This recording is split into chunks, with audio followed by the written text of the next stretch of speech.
I'm not so sure that I decided to become an educator as much as education found me. My training is as a musician. I was so enamored with the music teachers who had impacted my life that I pursued music as my vocation in life. And then the natural pathway was to become a music teacher and to begin training students much like I was trained. And once that happened, I guess the bug bit, and I loved every day that I was in my classroom. I loved working with students, but my love for working with students came from the fact that I had really good teachers who had poured into me as a young musician, and I wanted to do the same. So that led me to my classroom.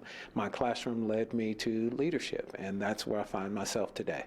As a African American man in 2020, absolutely I've experienced racism institutionally, some intentional, and some just unwittingly. My first instinct is always to look you square in the eye and ask you, what was your intent? So that I can be very clear. And after that intent is clarified, and if we need to go further in terms of trying to make sure that you understand who I am and I understand who you are, then in fact I think we make progress there.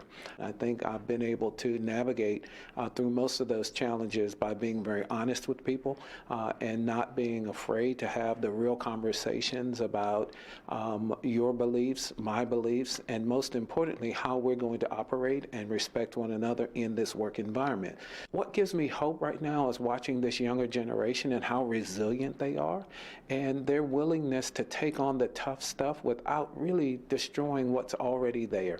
They're willing to try to expand where we are by having the hard conversations, and I'm just hopeful and extremely prideful for this generation of kids who have demonstrated to us that we can have hard conversations, we can have pandemics come, and we can be resilient and continue to grow and not allow it to defeat us. This generation is extremely committed to what they are trying to do in terms of starting a national conversation around race and equity, around fairness, around justice, and around just being good people and finally helping our nation and our humanity reach that point where we're all respecting each other for what we bring to the table.